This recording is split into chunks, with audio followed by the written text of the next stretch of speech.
Assalomu alaykum hammaga.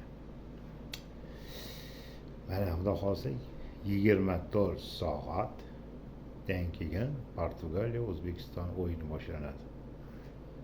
Intiqlik bilan kutyapmiz, xudo xohlasa o'yinlarni juda ham orzu qilib kutgan kunlarimiz yana kelyapti.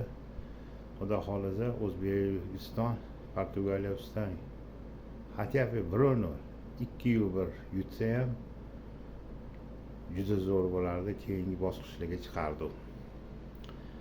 Endi mayli, biz bu jahon chempionati butun dunyoga chiqib bo'ldik biza. Endi bizga orqaga qaytadigan hech qanaqa shansimiz ham qolmadi, boshqa ham qolmadi. Xudo xohlasa bolalar marojniyni o'tirib bosib yeb oldi. Hojiboy Tojiboy bir shod bo'lsin. Endi yutib kelsa, xudo xohlasa ozgina o'yin qilish kerak. Bolalar Shomurodov, Fayzullayev, Husanov va boshqa o'yinchilar, meni eshitayotgan bo'lsanglar, omad o'zinglarning qo'lingizda.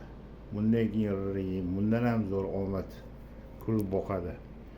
Yaxshi o'yin ko'rsatsanglar, hammasi zo'r. Xudo xohlasa O'zbekiston oldinda butun dunyoga tanilib bo'ldi. Ko'p chet el davlatlarga borganimda qaysi davlatdan san savol bersa, O'zbekiston, Pokiston yoki Afg'oniston derdi.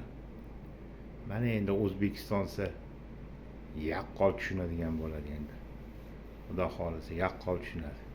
O'sha paytda men jahllarim chiqardi. O'zbekistonsa hech kim tanimas edi. Yo Afg'oniston derdi, yo Pokiston derdi.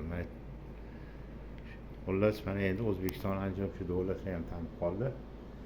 Xudo xohlasa bolalar juda ham chiroyli o'yin qilib beradi. O'yinni zo'rini qilib beradi. Yomon o'ynayotgani yo'q. Xudo xohlasa hammasi zo'r. Omad bolalarga. Bolalar eshitolsalarmi, yutsanglar omad.